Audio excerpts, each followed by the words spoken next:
nuk e përmendën në plan programet elektorale. Asnjë fjalë apo qëndrim për dialogun me Serbinë nuk u dëgjua nga kandidatët për kryeministër nga partitë politike në vend për zgjedhjet e 9 shkurtit. Kështu duke e lënë të paqartë se si do të veprojnë në procesin e dialogut, për të cilin ka kohë që nuk ka pasur takime mes palëve. Por dialogu me Serbinë ishte një nga çështjet kryesore të qeverisë Kurti në 4 vite mandat. E duket se presioni do të nisë për dialogun sapo të formohen institucionet e reja të vendit. Se palët duhet të kthehen në dialog dhe duhet të bëjnë kompromise, u tha edhe nga ndërkombëtarët. Sekretari i përgjithshëm i NATO-s, Mark Rutte, gjatë vizitës së tij në Kosovë në fillim të muajit mars, tha se dialogu është vetmja mënyrë për të zgjidhur çështjet e hapura. Ai tha se palët duhet të bëjnë kompromise dhe të fokusohen në dobit afatgjata. Kompromiset nga palët u përmenden edhe nga përfaqësuesi i Bashkimit Evropian për dialogun Kosovë-Serbi, Peter Sorensen, i cili tha se objektivi është që dialogu të vazhdojë dhe të ecë përpara. Por çfarë mund të pritet nga dialogu në vazhdim, cilat do të jenë kompromiset që duhet bërë dhe çfarë sfidash do të ketë qeveria e re përballë dialogut. Deputetja e Guxo, Jeta Statovci, thot për dokumentarin Ekspoze se Kosova është dëshmuar si palë konstruktive në dialog dhe se presioni duhet të jetë te pala serbe. Ajo thekson se Kosova ka bërë ndërhapat më të mëdhenj duke bërë marrëveshjen e Ohrit. Ne padyshim që e vlerësojmë angazhimin e emisarëve në procesin e dialogut të Kosovës, por po besoj që Kosova tashmë është një palë e cila është dëshmuar të jetë palë konstruktive dhe e gatshme për një normalizim të plotë të raporteve mes Kosovës dhe Serbisë. Mirëpo çështja dhe vëmendja besoj që duhet të jetë më shumë tek pala refuzuese e jo tek ajo që tashmë ka treguar gatishmërinë e saj për konstruktivitet në këtë proces. Ne tashmë vetë kemi bërë pra një hap që është një prej hapa më të mëdha në raport me marrëveshjen e cila ishte mbështetur nga Bashkimi Evropian dhe në anën tjetër edhe nga aleati jon kryesor pra Shtetet e Bashkuara të Amerikës dhe në këtë rrethon besoj që fokusi i radhës nuk do të jetë një dialog që në vete pra nënkupton një pafundësi të kompromiseve, mirë po faktikisht zbatim të marrëveshjes së Ohrit, e cila ishte nënshkruar ose ishte faktikisht gatishmëria nga pala jon që të nënshkruhet dhe të formalizohet si proces në mes të dy shteteve. Sa i përket kompromiseve që po kërkohen nga ndërkombëtarët, Statovci thekson se Kosova ka bërë kompromise të shumta prej vitesh në dialog. Kosova ka një histori të gjatë të kompromiseve, sepse duhet pasur parasysh që procesi i dialogut nuk ka filluar që 4 vite, por ka një rrugtim të gjatë në vete dhe besoj që në kuadër të këtij procesi ka treguar standardet më të larta të një jetese të shëndosh në raport me grupe të ndryshme etnike që jetojnë faktikisht në Republikën e Kosovës, ku grupet minoritare pra kanë 20 vende të rezervuara, kanë gjithashtu edhe të drejtën e vetës në raport me ndryshimet kushtetuese dhe kompetencat të shtuara në raport me qeverisjen lokale, shumë aspekte të tjera, të cilat tregon një gatishmëri të Kosovës në këtë proces. Mirëpo çështja është që kompromiset nuk mund të jenë një rrugë një kashe dhe nuk mund të jemi në një proces të pafundëm të dialogut që ngërthen në vete kompromise. Mirëpo të ketë zbatim të marrëveshjes për atë të cilët palët tashmë janë zotuar në kuadër të marrëveshjes së Ohrit. Mirëpo problematika qëndron që kemi të bëjmë me një palë e cila është destruktive dhe destabilizuese. Është parë në rastin e Banjskës, është parë në rastin e Berlipensit dhe shohim edhe në rastet e fundit që tenton të pengoj agjendën integruese të Kosovës, tenton që të pengoj rrugtimin e saj në procese përpara, gjithashtu dhe nuk lëviz nga synimet e saj ekspansioniste dhe destabilizuese që ka në rajon. Andaj fokusi më i madh duhet të jetë jo tek pala e cila ka treguar tashmë gatishmëri, por tek pala e cila vazhdon të jetë refuzuese. Ndërsa ish kryenegociatori i Kosovës në dialogun me Serbinë, Avni Arifi, për dokumentarin Ekspoze thotë se pas krijimit të institucioneve do të kërkohet kthimi menjëhershëm në tavolinën e bisedimeve, ndërsa kompromiset janë pikat e marrëveshjes së Ohrit. Po flasëm për pritjet që janë përfundimin e procesit zgjedhor, krijimin e institucioneve të reja, rikthimin në procesin e dialogut, kurse me kompromise nënkuptohen ato pikat e marrëveshjes së Brukselit dhe të Ohrit ashtu siç është para parë. Do të thonë ato janë kompromiset, mirë po edhe në marrëveshje të reja që mund me pas në të ardhmen ku palët duhet bëjnë kompromise. E një ndër kompromiset sipas tij do të jetë implementimi i asociacionit të komunave me shumicë serbe. Asociacioni është një prej atyre kompromiseve që shohin, domethënë implementimin e saj e shohin si kompromis. Nuk është diçka që pola kosovare ka dëshiruar, sikurse nuk janë as njohja e shtetësisë së Kosovës ka Serbia, elemente që Serbia i ka dashur, mirë po këto nga perspektiva Bashkimit Evropian po flas, këto janë ato që ata i shohin si kompromise që polet duhet me marrë dhe këto kompromise janë të parapara dhe me marrëveshjen e Brukselit dhe të Ohrit. Në anën tjetër, analisti politik Visar Ymeri nuk pret ndonjë befasi nga ana e Bashkimit Evropian në këtë fazë të dialogut. Por, sipas tij, Bashkimi Evropian do të marrë edhe rolin e implementuesit nëse sheh që palët nuk ka ngadishmëri për të zbatuar marrëveshjen. Vizita natyrisht që është edhe e mirë se ardhur edhe ka qenë domosdoshme.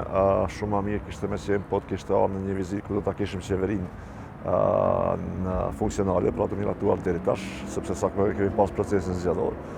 Megjithatë, me sa ka kuptuar në kjo vizitë, zoti Sorensen ka qenë më shumë me mbledh informata para se me dalë me një plan për mbarvajtjen e dialogut, nëse do të kenë ndonjë ndryshim në qasje siç është përmendur disa herë nga Zoja Kallas, që është i mundshme, po kjo vizitë pastaj edhe deklarimet e zotit Sorensen janë në një moment kur as nuk po dihet kush do të jetë në qeverinë e Republikës Kosovës, kur do të jetë kryeministri, që besa apo ashtu nuk po dihet se çfarë do të ndodhë në Serbi me pushtetin atje, veçanërisht me presidentin e Serbisë Aleksandar Vučić, duke i pas parasysh protestat edhe gjithë ato që po ndodhin në skenën politike në Serbi.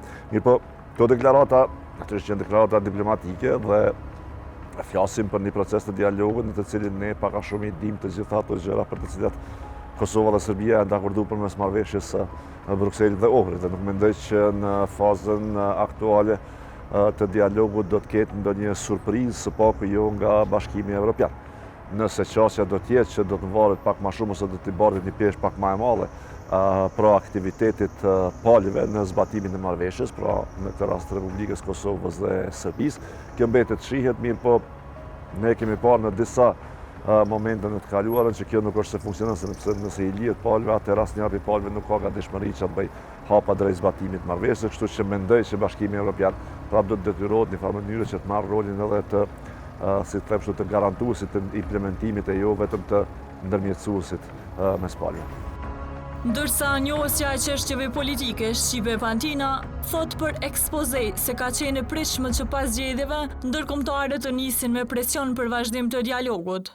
Por sipas saj, në Kosovë nuk ka vullnet për dialog për shkak të kompromiseve që do të duhet të bëhen. Procesi i dialogut tashmë është stërgjatur dhe ai ndalet nga palët që nënkupton nga Kosova dhe Serbia, të cilët për arsye të ndryshme mundohen me gjetë që të mos e vazhdojnë, dhe në anën tjetër fillon për shkak të presioneve që kryesisht i bëjnë ndërkombëtarët. Fushata zgjedhore e ka stagnuar pak procesin, megjithatë edhe para fushatës nuk është që kemi pasur ndonjë zhvillim sa i përket dialogut, i cili duhet tashmë të përmbyllet me një marrëveshje përfundimtare, kështu që është krejt e kuptueshme se menjëherë pas përfundimit të zgjedhjeve, ndërmjetësuesit të fillojnë presionin e tyre që ky proces të vijë drejt përfundimit. Në anën tjetër, edhe qeveria aktuale, qeveria në detyrë, nuk po duket se ka ndonjë interes për të vazhduar, por as partitë opozitare nuk e kemi pa të angazhuara që të marrin qeverinë.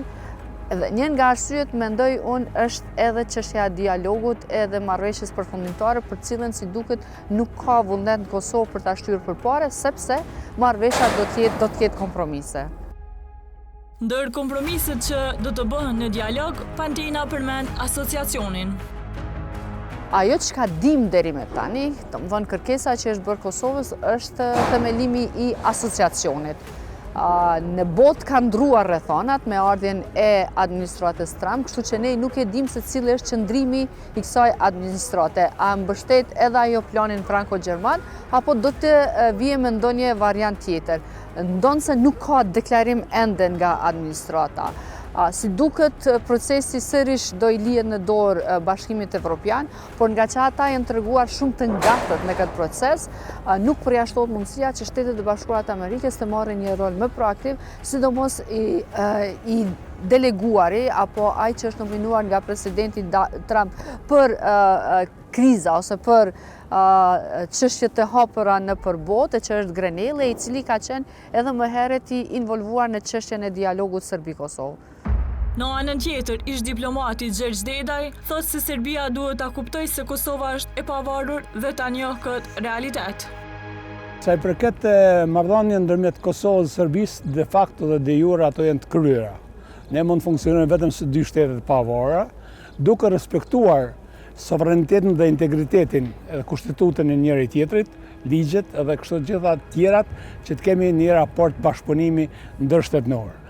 Sa i përket statusit politik të Kosovës, nuk kemi asnjëherë më çka me bisedu me Serbinë, se kjo është një çështje e kryer, njëherë e përgjithmonë, dhe Serbia duhet ta kuptoj se Kosova është shtet i pavarur, është shtet sovran, dhe duhet t'i njohë dhe akceptoj realitetet e reja në Kosovë. Mirë po ka tema dhe çështje me cilat mund të bisedojmë jo vetëm me Serbinë, por edhe me vendet e rajonit, por edhe me gjitha vendet e botës, sepse jemi të interesuar për thellimive marrëdhënieve të Kosovës, marrëdhënie bilaterale dhe multilaterale me të gjitha vendet, duke përfshirë edhe Serbinë. Serbia është keq që akoma vazhdon të jetë element destabilizues për Kosovën dhe rajonin, dhe me këtë politikë ajo nuk arrin pajtueshmërinë edhe procesin e pajtimit që është i domosdoshëm, domthonë në proces integruese euroatlantike, dhe është i domosdoshëm për dy vende dhe dy popujt tanë. Sa i përket kompromiseve në dialog, ai shprehet pro çdo kompromisi që nuk e dëmton sovranitetin, kushtetutën dhe pavarësinë e Kosovës. Çdo kompromis, domethënë që nuk e dëmton sovranitetin, integritetin, kushtetutën, pavarësinë e Kosovës, domethënë është i nevojshëm, edhe çdo kompromis i cili i ndihmon bashkëpunimit dhe thellimit partneritetit edhe euroatlantik, por edhe të bashkëpunimit me Serbinë, domethënë është i nevojshëm. Kështu që kompromiset mund të shpjegohen në forma të ndryshme, varësisht se si i qasemi. Mirë, por kompromisin në kuptimin se a do të ketë kompromis Kosova ndam të shtetësisë, sovranitetit Kosovës, edhe ndam territorëve të Republikës Kosovës, ajo as nuk mund të shprehet, vjen shprehje, as nuk mund bisedohet dhe as nuk mund të akseptohet nga asnjë palë. Sa i përket implementimit të asociacionit nga pala kosovare, deputetja Statovci thotë se do të shkohet në mënyrë kronologjike me pikat e marrëveshjes, pasi asnjëra pikë nuk është më e rëndësishme se tjetra. Ne kemi thënë në vazhdimsi që zotimi jonë dhe kërkesa e cila ka qenë karshi qeverisë së Kosovës në këtë rast me propozimin që ka derivu nga Bashkimi Evropian dhe mbështetur nga Shtetet e Bashkuara të Amerikës ka qenë marrëveshja e Ohrit, në të cilën ne e kemi pranuar dhe jemi zotuar të vazhdojmë tutje përderisa palët dakordohen në atë proces dhe nënshkruhet dhe formalizohet si proces. Për ne asnjë pikë nuk është më e rëndësishme se tjetra, aty ka një kronologji të proceseve dhe të pikave të cilat duhet të ecën në harmoni. Mirëpo qasja destruktive e Serbisë ka vazhduar në tërësi, sikurse në rastin e Banjskës, në rastin e Berlipencit, e së fundin e shohëm edhe tek njohja e fundit e kishëm pra nga Kenia, ku dërgon mesazhe në raport me mos respektimin e pikave që përmban kjo marrëveshje, e ashtu edhe aspekte të tjera të cilat tregojnë që Serbia nuk ka ecur përpara dhe Vučići ka mbetur ende në një kohë të paranaltenantës. Por pse partitë nuk e përmenden në fushat zgjedhore fare çështjen e dialogut? Sipas Avni Arifit, dialogu nuk sjell vota. Sepse qytetarët nuk janë të interesuar me ndëgju. Është interesant, nëse kujtohet qeveria e kaluar Kurti përmend këtë dialogun si pikën e 7 të prioriteteve tina, apo 8 dikun, mirë po dol se tërë qeverisja tina identifikohet me çështjen e dialogut, domethënë vetëm dialogu ndodh. Dialogu është faktikisht aspekti kryesor i qeverisjes tashme, aspekti më kryesor për të gjitha, kurse nuk është e popularizuar në kuptim të asaj se nuk gjenerojnë vota me to, dhe kjo përfshin edhe kompromise që duhet të bëjnë partitë politike. Njësoj si Arifi mendon edhe Shqipe Bandina. Çështja e dialogut nuk është çështje shumë popullore dhe nuk sjell vota, përkundrazi, ajo do të mund t'ju kushtonte me ndonjë vot partive, prandaj ato gjatë fushatës as pak nuk e kanë përmend. Megjithatë, nuk është se nuk i dim qëndrimet e partive politike, LDK-ja dhe PDK-ja kryesisht e mbështesin asociacionin në bazë të vendimit të gjykatës kushtetuese, përderisa PDK-ja, vetvendosja tashme ka nënshkruar, ose në fakt është dakorduar, sepse nuk e ka nënshkruar, një marrëveshje që quhet marrëveshje marrëveshja e Ohrit, e cila po ashtu kërkon themelimin e asociacionit. Çështja është tek statuti I cili tashme do duhej të hartohej dhe të shkonte në kushtetuese, por Kurthi nuk ka pasur gatishmëri ta bëjë këtë, edhe për shkak të qëndrimeve të mëhershme dhe e dinte se ajo do t'i kushtonte edhe në vota në zgjedhjet që I kishin përpara. Deputetja e Guxo ka folur edhe për sfidat që e presin qeverinë e re karshi dialogut me Serbinë. Ne jemi në një rrethon e cila, le të themi, në vete ka shumë elemente dhe zhvillime të ndryshme që janë jo vetëm të nivelit të Ballkanit, mirë po gjithashtu edhe më gjerë duke përfshirë pra këto dhe zhvillimet të cilat janë edhe globale. Ne shumë që Bashkimi Evropian pra ka një zotim në raport me rritje të buxhetit karshi shpenzimeve në ushtri dhe përforcimeve të saj ushtarake. Mirë po ne kemi të treguar të jemi një shtet I cili qëndron aleat I botës perëndimore, një shtet I cili është aleat I përhershëm I NATO-s dhe në rrethona të tilla të jetë bashkëpunues dhe bashkëveprues drejt agjendës perëndimore dhe duke qenë edhe shtet I vogël, shtet I ri, mirë po mos harrojmë që Kosova është edhe projekt I stabilitetit për Ballkanin perëndimor. Ajo shton se për këtë proces do të vazhdohet bashkërendimi me aleatët. Ne vazhdojmë të operojmë brenda parimeve të ligjit dhe të sigurisë, gjithashtu edhe në bashkëpunim me aleatët tonë. Ky është një proces të cilën ne kemi të bashkërenduar karshi aleancave tona, mirë po gjithashtu edhe bazës ligjore dhe kushtetuese në të cilën ne operojmë. Besoj që brenda këtyre normave ne kemi treguar gatishmërinë tonë, mirë po presioni duhet të jetë tek pala e cila është refuzuese, jo tek ajo e cila tashmë ka treguar pra gatishmërinë e saj.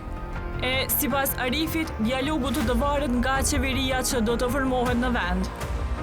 Nëse kemi një qeveri që çfarë kemi pas, atëherë në mandatin e kaluar nga një palë e cila ishte konstruktive, u shndruan në një palë që është bashkë me Serbinë po e pengon dialogun. Domethënë deri sa ishte qeveria Kurthi, deri sa erdhi qeveria Kurthi, pala kryesore apo e vetme që është akuzuar për ngecjen procesin e dialogut ka qenë Serbia. Kurse tash është edhe Serbia edhe Kosova. Dhe realiteti është as Kosova as Serbia nuk kanë bërë asnjë veprim për implementimin e asnjë zotimi që kanë marrë me akceptimin e marrëveshjes së Brukselit dhe marrëveshjes së Ohrit, dhe kjo është realiteti. Ai thekson se që në javet e para, qeveria e re do të përballet me presion ndërkombëtar për ta dërguar në kushtetuese draftin e asociacionit. Me marrëveshjen e Ohrit, me pikën 5, qeveria Kurthi ka marrë zotim se një prej veprimeve të para që do të jetë drafti I asociacionit. Domethënë, ky draft që ka bë Bashkimi Evropian me dërguar në gjykatë kushtetuese dhe me fillu. Ky është premtim që ka marrë, zotim që ka marrë qeveria Kurthi. Tash natyrisht se presioni ndërkombëtar është tek premtimet që I ka bë pola kosovare. Dhe do të shohim më një herë sa po të krijohen institucionet e reja, besoj që në javën e parë apo javën e dytë do të kemi një presion nga Bashkimi Evropian, mbas edhe Shtetet e Bashkuara të Amerikës, sepse është e paqartë mënyra se si ata do të kyçen sa herën këtë proces dialogut, po do të shohim një presion të madh tek autoritetet e Kosovës që të procesohet me dërgimin e draft statutit në gjykatë kushtetuese. Në anën tjetër, sipas Visar Ymerit, dialogu do të varet nga pushteti në Kosovë e Serbi. Mendoj që kjo shumë do të varet prej asaj se kur, si dhe çka do të kemi në Serbi pas përfundimit të protestave dhe të procesit politik atje. Natyrisht do të varet edhe prej qeverisë së Republikës Kosovës, por mendoj që këtë radhë varet më shumë prej atje, sepse një ndryshim eventual I pushtetit në Serbi ka mundësi që të ketë efekt të madh në procesin e dialogut, veçanërisht në kohëzgjatjen e tij. Kurse Shqipe Bantina mendon se themelimi I asociacionit do të jetë sfida kryesore për qeverinë e re. Sfidat kryesore në raport ndërkombëtar ose në raport me Serbinë do të jenë para që të largohen sanksionet e cilat janë vend Kosovës. Ato sankcione janë vend për shkak të mungesës së gatishmërisë për të vazhduar tutje me procesin e dialogut, gjithsesi me themelimin e asociacionit. Pra sfida kryesore që e pret qeverinë e re është themelimi I asociacionit. e i cili duhet të bëhet në bazë të vendimit të gjykatës kushtetuese, por për cilin nuk e dim nëse pala serbe do ta pranoj, apo edhe ndërmjetësi. Tashmë fitet që është një draft, cili nuk është bërë publik zyrtarisht, ne nuk e dim se çfarë përmban ai draft dhe a do të ketë asociacioni kompetenca shtesë, ato që ne i quajmë kompetenca ekzekutive, apo vërtet do të jetë në përputhje me kushtetutën dhe në anën tjetër çfarë do të ofrojë Serbia për këtë? A do ta ofrojë njohjen apo vazhdon të mbajë qëndrimin e vet që nuk do ta njohë Kosovën? Teksa Deta i thotë se qeveria Kurti ka dështuar në dialog dhe në përmbushjen e obligimeve, ai potencon se duhet të ketë njohje nga Serbia. Sfidat e qeverisë së re në ardhje, me qenë se kjo qeveria në ikje nuk i ka përmbush premtimet që i ka dhënë vitin 2020-2021, domthonë ka dështuar në këtë aspekt, atëherë qeveria në ardhje do të ballafaqohet edhe me asociacionin si një obligim, domthonë që është marrë dhe vendos në kuvendin e Kosovës në vitin 2013, 14, 15 dhe me këtë temën e asociacionit jemi duke u marrë sepse Kurti në fakt këtë ka pranuar në Ohër dhe në Bruxelles. Mirë po gabimi më i madh është aty se duhet futet çështja e njohjes, domethënë të Kosovës nga Republika e Serbisë dhe njohjes së Serbisë nga Republika e Kosovës. Pa njohje reciproke dhe pa domethënë garanci që nuk do të ketë domethënë ky asociacion domethënë prerogativa të shtetësisë, autonomisë, siç pretendojnë edhe synojnë serb, ne duhet me qenë shumë të kujdesshëm dhe një gjë e tillë nuk mund të jenë shprehje. Derisa Komisioni Qendror i Zgjedhjeve ka certifikuar rezultatet e zgjedhjeve të 9 shkurtit, mbetet e paqartë se si do të formohet qeveria e re, teksa lëvizja vetëvendose si fituesi e zgjedhjeve nuk i ka numrat. Rrjedhimisht kjo sjell edhe paqartësi se si do të zhvillohet dialogu me Serbinë, a do të implementohen marrëveshjet apo do të përballet Kosova me kompromise të reja.